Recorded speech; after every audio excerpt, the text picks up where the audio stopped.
Hello.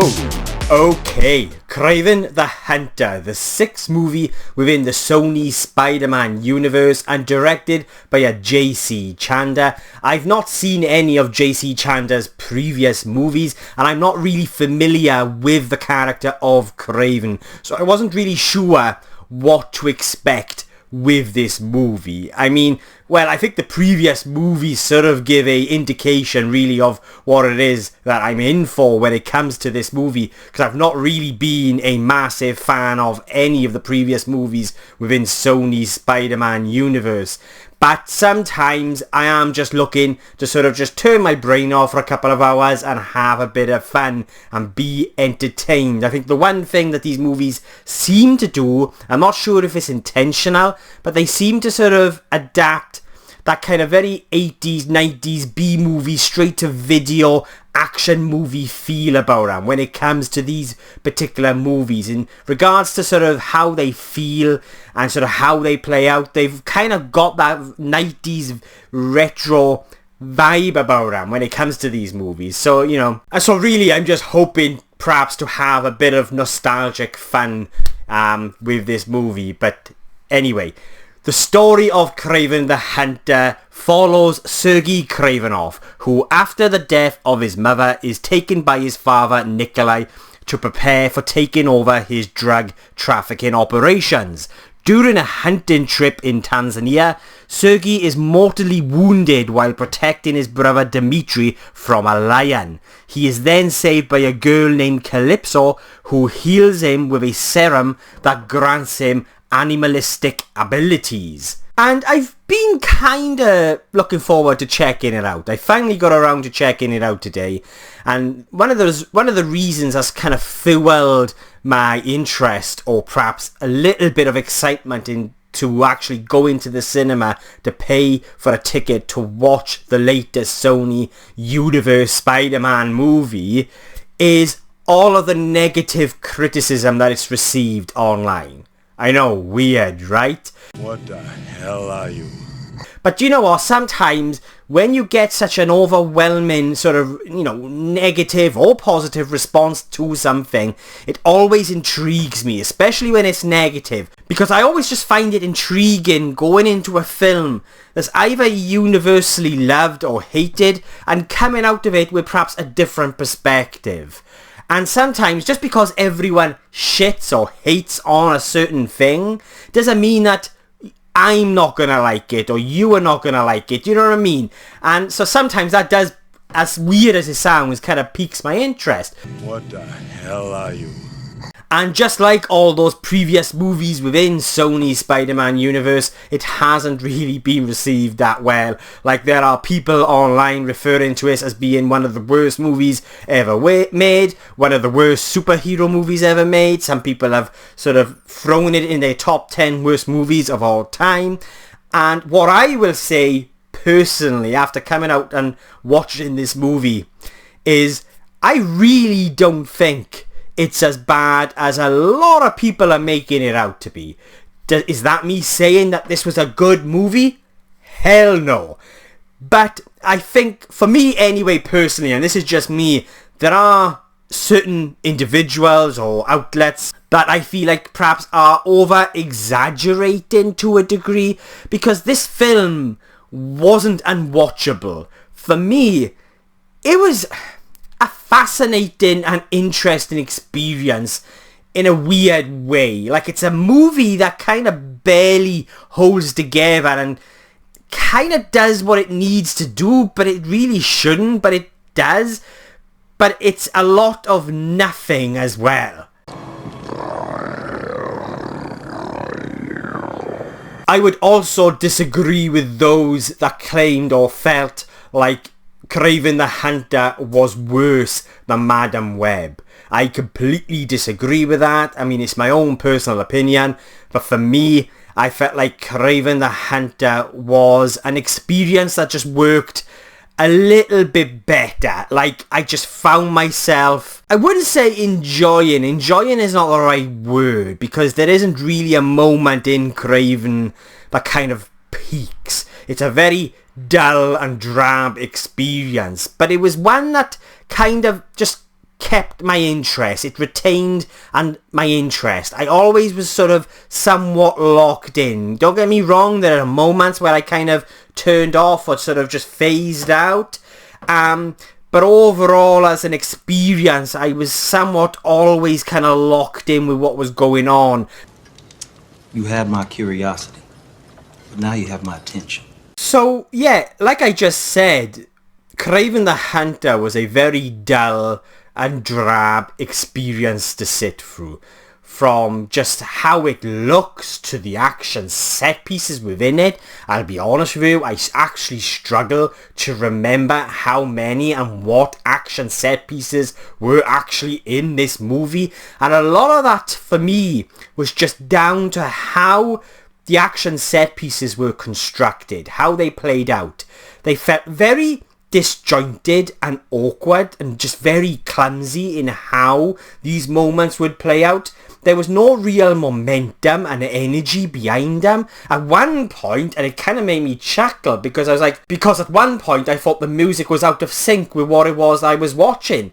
But there's this particular moment during an action set piece. It's at the end of the second act, going into the third, and they're on some water, on some sort of river, and the music, there's a piece of music within this moment that just really didn't quite work alongside what it was that we are seeing. Like, the music is supposed to convey what it is we are experiencing on the screen. It's supposed to reflect what it is that we are going through, and it just felt really out of place. Like, it really didn't fit into that particular moment, and that kind of sums up my overall experience with the movie as well. Is it kind of just felt very shoddy and just a little bit messy in how everything came together. Like, the action set pieces start off promising. You get this kind of moment where you're like, perhaps we're in for a bit of fun by ya. And then they just sort of fizzle out very quickly, and a lot of that is just down to what I just said, really, and how I felt sort of these moments would play out. It kind of all starts off promising and then just fizzles out with no real climax. There's no energy there. And a lot of that is just down to the fact that this experience is very uninvolving. There's no real stakes. There's no, you don't really care for anyone or any relationship within this movie. It all just feels like paint by the numbers. We've seen it all before. As I previously mentioned, like with those previous movies within the Sony Spider-Man universe, having that kind of very generic 90s retro vibe about them. It has that vibe, but it offers nothing really new or different to really kind of immerse you into this story and wrap you up with these characters' journeys. But the attempt is there.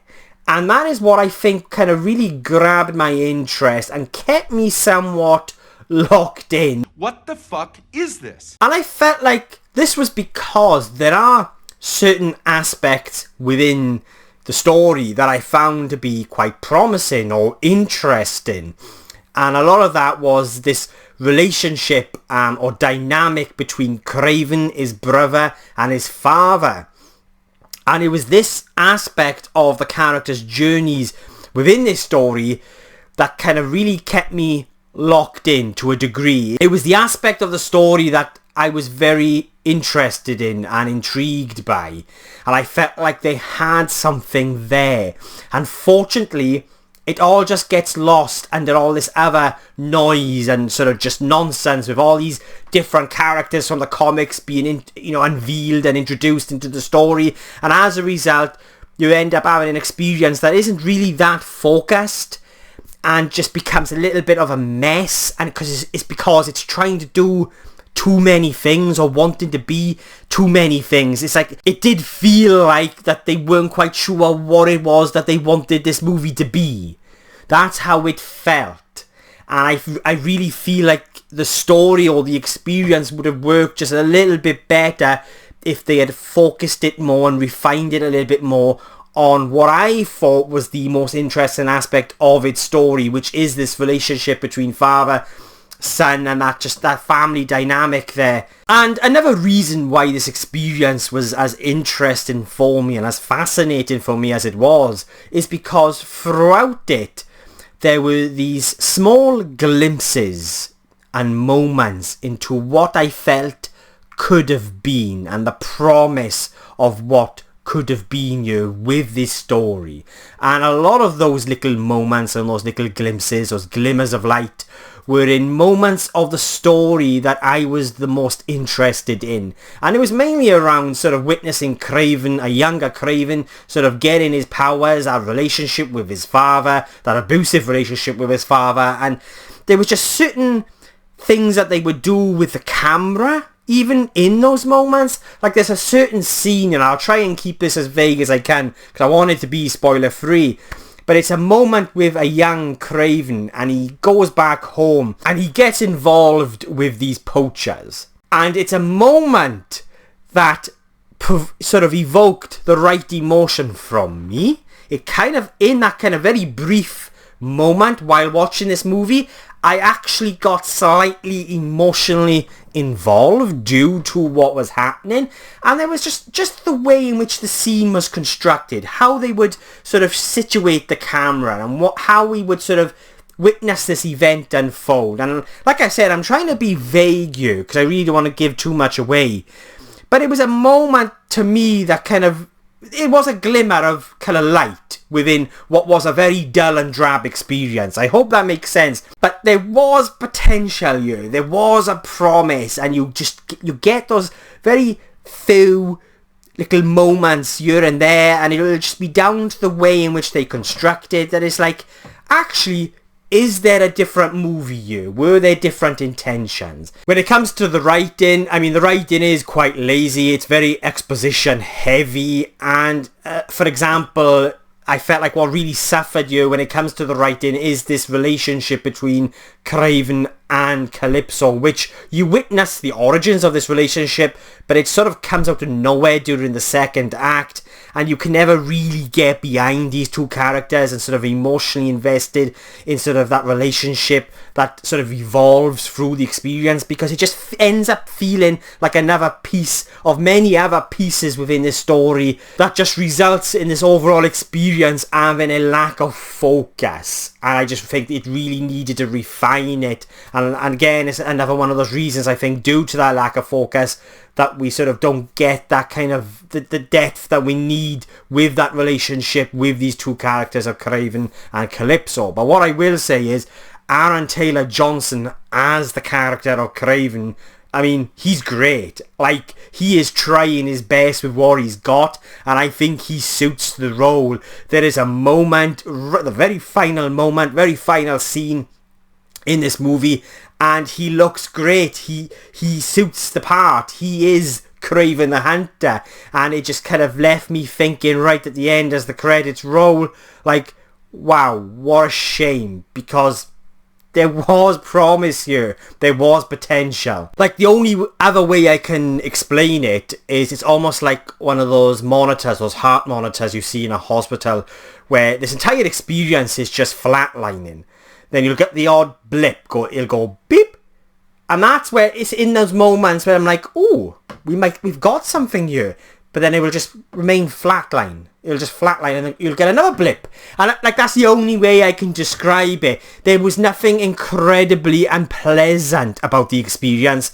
I mean, there were the odd moments during the second, or at the end of the second, going into the third act, where I kind of struggled to remain immersed with what was going on due to issues with the pacing. But I was still somewhat invested in seeing how this story concluded with Kraven and his brother and his father, and how that sort of wraps up within the third act. And that is what really sort of kept my interest. And that's the aspect of the story that retained my interest and allowed me to remain somewhat locked into this experience right until the end, though it isn't one that I'm going to go rush out and see again, and it's not one that I think I will return to for an awful long time, because there was just nothing in it that kind of really stood out and went like, wow, you know, wasn't that amazing? Wasn't that action set piece amazing?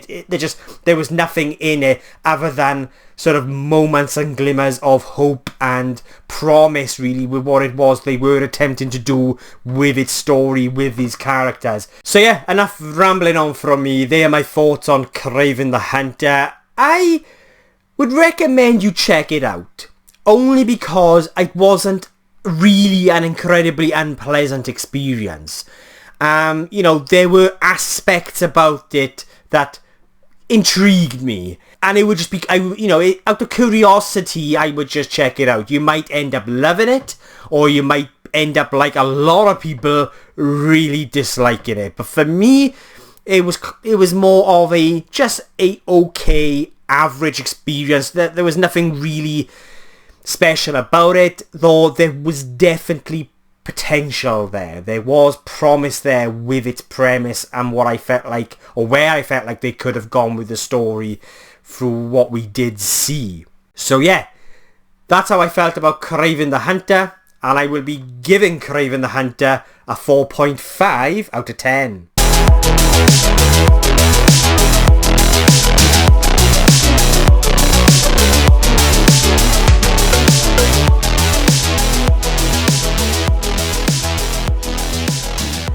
So yeah, there are my thoughts on Kraven the Hunter, but what did you guys think? Did you love it? Did you hate it? Do you agree or disagree with anything I've said? And please let me know in the comments below, and let's get a discussion going. And if you've made it this far into the video, then thank you so much. I really do appreciate it. If you want to watch future movie reviews, I'm just some random Welsh geek rambling on, then please hit the subscribe button. It will mean an awful lot to me. My next video will be for the Superman trailer that drops tomorrow. I'm going to do a review. I'm not going to do a reaction, but I will do a review of that trailer tomorrow. I'm really looking forward to it. I'm looking forward to seeing what it is that James Gunn is going to craft here when it comes to sort of the relaunch really of the DC cinematic universe. And I have got hope with James Gunn here in sort of bringing Superman to life.